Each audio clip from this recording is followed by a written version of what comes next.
السلام عليكم. من أسس النجاح في جوجل آدسونس الالتزام بالسياسات. تضع جوجل آدسونس مدونة للتواصل بأحدث المستجدات.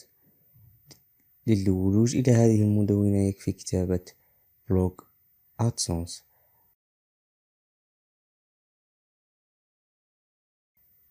سندخل في هذا الرابط.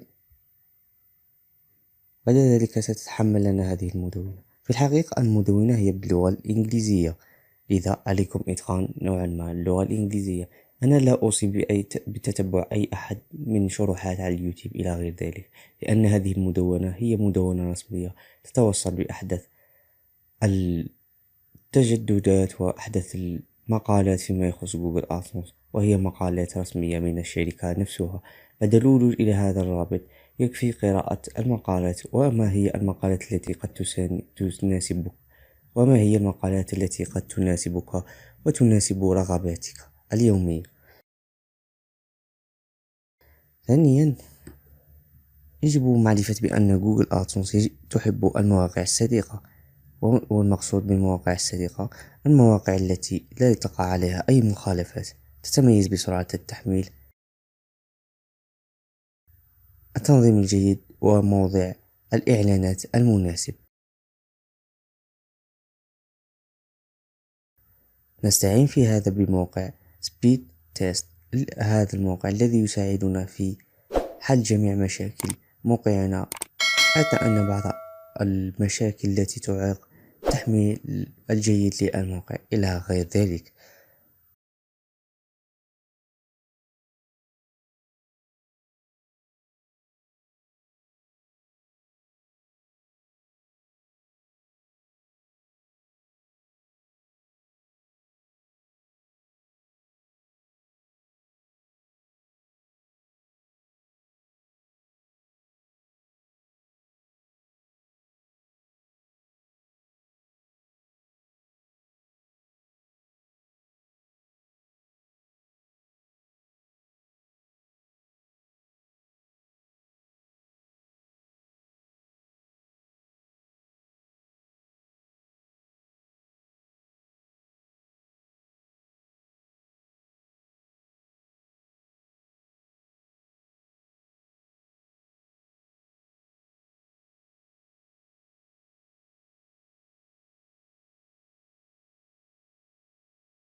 جوجل آدسونس تحب الأشخاص الجادين في الحفاظ على حساباتهم، ولهذا يوجد طرق عديدة للحفاظ على الحساب من خلال التبليغ. سأرفق لكم ملف يحتوي على جميع الروابط المرفقة مع الرسالة للتبليغ لجوجل آدسونس. يكفي الولوج إلى هذا الموقع والدخول بكتابة ستيت كونتر. بعد الدخول يكفي التسجيل بالإيميل الخاص بك.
بعد ذلك يرجى وضع سكريبت في الموقع الخاص بك أو في المدونة الخاصة بك.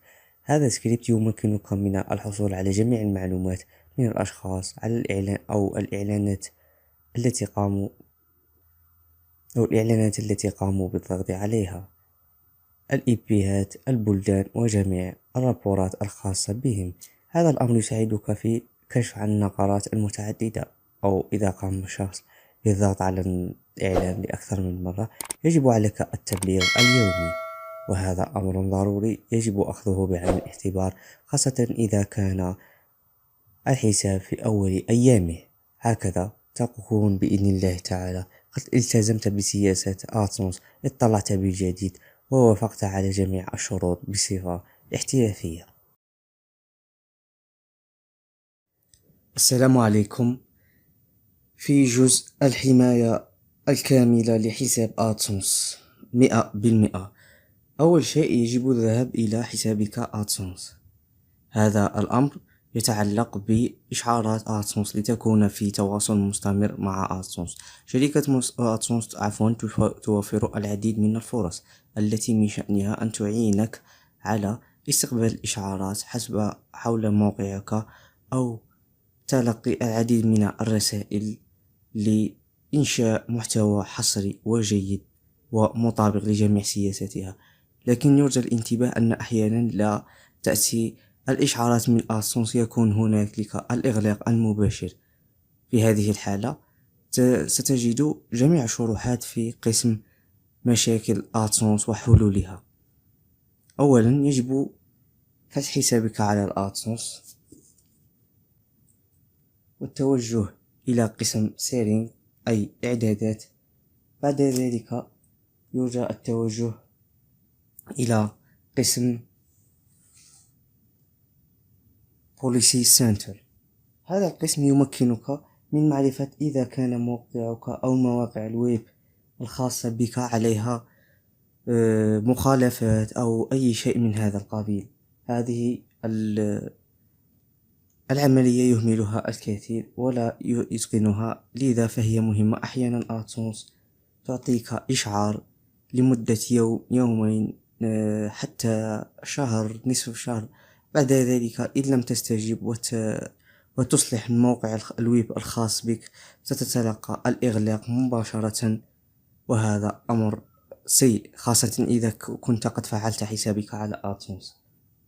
أما الأمر الثاني وهو ستاتي، وهو يتعلق بالزحف، محركات الزحف. إذا كانت مواقع الويب لديك غير مؤرشفة في جوجل، فجوجل آتونس سيعطيك إشعار حول الزحف، وهذا الأمر يساعد جوجل في اكتشاف مواقع الخاص بك، الزيارة إلى غير ذلك، لكنه غير مهم. أنا شخصيا أستخدم بعض الاستراتيجيات التي لا أستخدم فيها الزحف إلى غير ذلك. المهم والجانب الثاني وهو مسجز أي قسم الرسائل. هذا القسم يمكنك من تلقي جميع الرسائل من آتونس، سواء رسائل للتنبيه أو رسائل لتحسين وضع الإعلانات أو وسائل جديدة للإعلانات إلى غير ذلك. هذه أقسام مهمة يجب أن تكون مراعاتها جيدة في حسابك لضمان عمر أطول لحساب آتونس.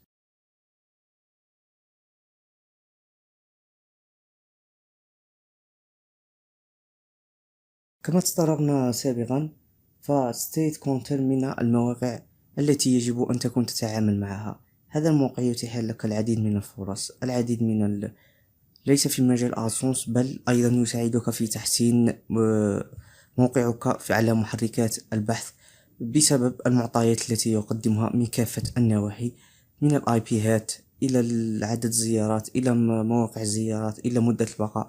يعني اخترت هذا الموقع لأنه شامل، لا يساعد فقط على آتونس، وإنما يمكنك استخدامه لتحسين موقع الويب خاص بك على جوجل آتونس.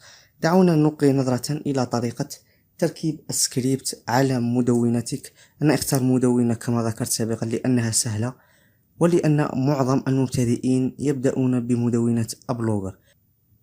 وتضغط على Add Project، ومن ثم تقوم بملء البيانات المرفقة كما في الفيديو. تأخذ الإيرل أو الدومين الخاص بك، تقوم بكتابته. بروجي عنوان مشروع لا يهم كثيرا، يمكنك إدراج أي مشروع. الجروب يمكنك إنشاء أي جروب، يعني لا يهم.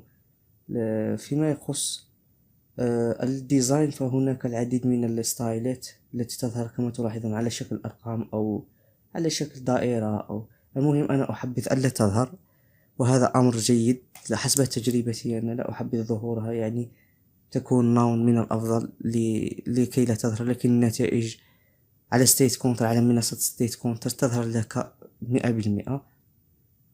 ومن ثم نذهب إلى السيف لحفظ التغيرات وأخذ السكريبت لجعله في المدونة.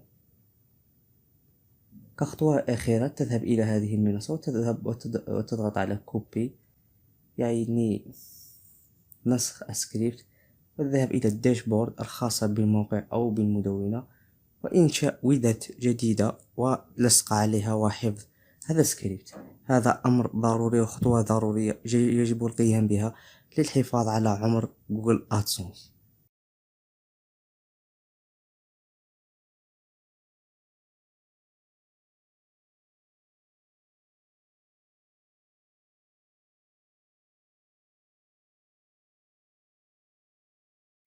بعد ذلك تضغط على Verify et Continue، حيث يقوم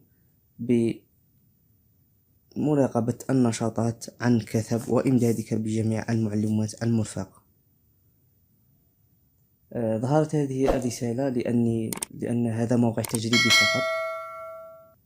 يعني هذه المدونة أنشأتها تجريبية فقط للمساعدة فقط، وهي لا يوجد عليها أي زيارات ولا شيء من هذا القبيل. التعامل مع منصة ستيت كونتر باحترافية هو من الأساسيات التي يجب عليك إدراكها. قد تتعجب لماذا؟ لأن أي حركة، أو لا أقول حركة، أي نشاط غير شرعي سيؤدي بغلق حسابك فورا. جوجل أدسنس الآن سياستها كل عام تصبح أكثر صرامة. لماذا؟ لأن كثرة السبامرز، كثرة الناس التي لا تفقه هذه السياسات، أدت بجوجل أدسنس إلى اتخاذ سياسات صارمة ولن تتراجع عنها. بالعكس، إذا طبقت بعض الاستراتيجيات التي أرفقها لك الآن في فترة حساسة، وهذه الفترة هي الفترة الأولى لإنشاء المدونة أو إنشاء الموقع. إذا رأت جوجل أدسنس مهتم بهذه النقطة، فأنت ستكتسب مكان عند جوجل أدسنس. جوجل أدسنس ستعاملك وكأنك زبون وفي لها، وهذا هدفنا من هذه الدورة. تضغط على هذه الأيقونة الخضراء، سيوجهك إلى منصة أخرى، وهي منصة العروض التي يقدمها هذا الموقع حسب الشهر، حسب الخدمة إلى غير ذلك. يرجى الاطلاع عليها، ومن ثم يمكنك إكمال التسجيل، وهو تسجيل بسيط بإدخال الماستر كارد أو البطاقة الائتمانية والاشتراك. هذا في حال إذا كنت تريد الاشتراك، وهذا أمر ليس مهم إلا للذي يريد الاشتراك. هذه منصة ستيت كونتر إذن تقدم لنا جميع المعطيات. هذا موقع تجريبي فقط، وموقع جديد أنشأته منذ شهور فقط لأجرب عليه. وأنا دائما أحب التجريب، أحب الاستراتيجيات. يعني لا يمكننا شرح جميع معطيات هذا الموقع، كونه يتوفر على عدد هائل من السيرفرات التي تراكم كما ذكرت سابقا، محركات البحث، مراكز الزيارات، يعني جميع المعطيات يساعدك حتى في السيو. أنا شخصيا أستعمله في السيو. هذه المنصات تقدم لك مدة بقاء الزائر، وإذا كنت ذكي في استعمالها، وهذا ليس موضوعنا للأسف، إذا كنت ذكي لاستعمالها ستقوم برفع البونس ريت، تطبيق بعض الاستراتيجيات وتراقب البونس ريت إذا كان في صدد الارتفاع أو الهبوط، وعمل استراتيجيات سهلة أو استراتيجيات ومراقبة. والاستراتيجية تكون مدة فعاليتها لمدة دائما وتكون مدة تجريبها أسبوع. نأتي إلى المنصة التي يجب أن نهتم بها ويجب المطالعة عليها. يوميا. إذن يجب أن تعلم أن المطالعة يجب أن تكون يومية، على الأقل مرة في اليوم لمدة نصف ساعة إلى ربع ساعة. هذه يعني كأقصر حد، كأقصر وقت نصف ساعة إلى ربع ساعة لمراقبة النشاطات، لمراقبة الزيارات، لمراقبة جميع ما هو معطى في هذا الموقع. لماذا؟ لأنك إن لم تكن مهتم بحسابك فجوجل آدسونس ستتفاجأ يوما بالغلق المفاجئ لحسابك بأتفه الأسباب، خاصة إذا كان هذا الحساب غير مفعل. إذن هذه المنصة تعطينا جميع اليوزرز، معلومات حول اليوزرز، البلد، مكان الإقامة، الاي بي، وقت الزيارة، وما نحتاجه هنا هو الاي بي، وقت الزيارة، وماذا ضغط الزائر عندما دخل إلى موقعنا. كما تلاحظون هذا الزائر لقد ضغط على صور بداخل الموقع.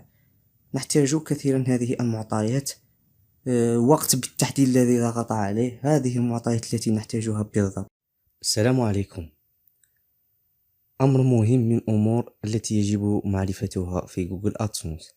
جوجل آدسونس يجب أن تعلم جميع النشاطات الخاصة بك، ليس النشاطات على الويب بل النشاطات الغير الشرعية التي قد تقع على موقعك. لكن قبل الشروع في الشرح دعني أخبرك بعض المعلومات الهامة والتي قد يجهلها الكثير، لأنها معلومات حساسة قد تؤدي بالغلق مهما بلغت. في بداية الأمر جوجل آدسونس وضعت صفحة للتبليغ، سأرفق رابطها في ملف تكستي. ثانيا، جوجل آدسونس لن تتسامح معك إذا تهاونت في التبليغ عن النقرات غير الشرعية. ليس كل النقرات، لكن جوجل آدسونس ستحرص أشد الحرص على مراقبة الحساب الخاص بك مراقبة صارمة. لماذا؟ لأنه خاصة إذا كان في أيامه أو في أشهره الأولى، لأن هناك العديد من المواقع التي تستخدم حسابات آدسونس للاستعمالات الغير شرعية، ومثل الإيثري بيج أو إلى غيرها من الطرق الغير شرعية التي هي تبدو شرعية لكنها في الحقيقة غير شرعية، لأن أغلب الحسابات التي تستعمل هذه الاستراتيجيات تقع الحظر أو في الإغلاق النهائي، ولن تتقبل جوجل آدسونس أي مراجعة أو أي محاولة إرجاع الحساب، هذا عن تجربة. ثانيا، جوجل آدسونس ستحاول جاهدة في مساعدتك، هي تود مساعدتك. إذا ساعدتها وتكافلت معها ستضمن لك حسابك. أم إذا حاولت، لم أقل يعني جربت مباشرة، حاولت أن تجرب هذه الطرق واستعمال بعض الطرق الملتوية مثل الإيثري بيج أو هذه الطرق، جوجل آدسونس لن ترحمك وستواجه الكثير من المشاكل، خاصة إذا الحساب أغلق. بعد فتح الحساب باسمك ستواجه أيضا العديد من المشاكل. لذا التبليغ هو من الأمور المهمة جدا، والابتعاد عن الشبهات هو من الأمور التي تثبت جدارتك في هذا الموضوع. أولا يجب معرفة بأن جوجل آدسونس لن بعد مرور مدة من الزمن تفوق 6 أشهر أو عام ستساعدك قليلا. يعني إذا كانت بعض النقرات غير صالحة مثل 2-3 لكل يوزر هكذا، يعني كانت نقرات من اليوزرز، ستعلم جوجل آدسونس من الكوكيز، من البروكسي، من الاي بي، ستعلم إذا كانت من اليوزرز ستساعدك وستقوم بنزع هذه النقرات الغير شرعية، خاصة بعد المرور عام إلى عام و6 أشهر، يعني مرور مدة معتبرة من الزمن. ستحاول جوجل آدسونس مساعدتك حتى وإن لم بلغت، لكن في شرط واحد فقط، وهو إذا كانت النقرات يعني شرعية، يعني 3 نقرات، نقرتين، حتى 4 نقرات، 5 نقرات، إذا كانت شرعية، يعني في 100 يوزرز كلها نقرات صالحة، إلا مثلا 5 أشخاص أو 3 أشخاص قاموا بهذه النقرات ليس تعمدا، وإنما كان هناك خلط، لم يعرفوا الروابط وقاموا أو أعجبتهم الإعلانات أو جوجل آدسونس ستتسامح معك. أما يجب التركيز على هذه النقطة. أما إذا كانت النقرات من أشخاص حاسدين أو حاقدين يستعملون إيبيهات مختلفة دون عمل كلين للهيستوري وللكوكيز، فهنا جوجل آدسونس لن ترحمك إن لم تبلغ. فيما يخص مدة التبليغ يجب أن لا تتجاوز يوم واحد على هذا النشاط، أو يومين كحد أقصى، يوم ونصف، يجب. ومن الأفضل في ذلك اليوم تقوم بالتبليغ. الحرص على مراقبة الدورية كما ذكرت سابقا للنشاطات داخل موقعك، هذا أمر جاد، خاصة إذا كنت في الأيام الأولى لموقعك. يجب أن تبلغ ولو نقرة واحدة، يجب أن تبلغ عليها وتعلم عليها جوجل آدسونس. بعد ذلك يجب ملء البيانات كما تلاحظون كاملة. النيم، ستقوم بكتابة الاسم المرفق في جوجل آدسونس في الحساب الذي هو في الحساب. الاسم يجب أن تكتبه كاملا، أنا لن أكتب الاسم يعني فقط للتوضيح. الإيميل الذي فتحت به حساب آدسونس، ومن بعد Publish ID ستجده في الرابط. عند دخول في رابط آدسونس ستجد بيب يعني وثم رقم هذاك هو. بعد ذلك تتوجه إلى الإيرن هنا ستجعل في الإيرن ستضع رابط الموقع الذي وقعت فيه النشاطات الغير صالحة.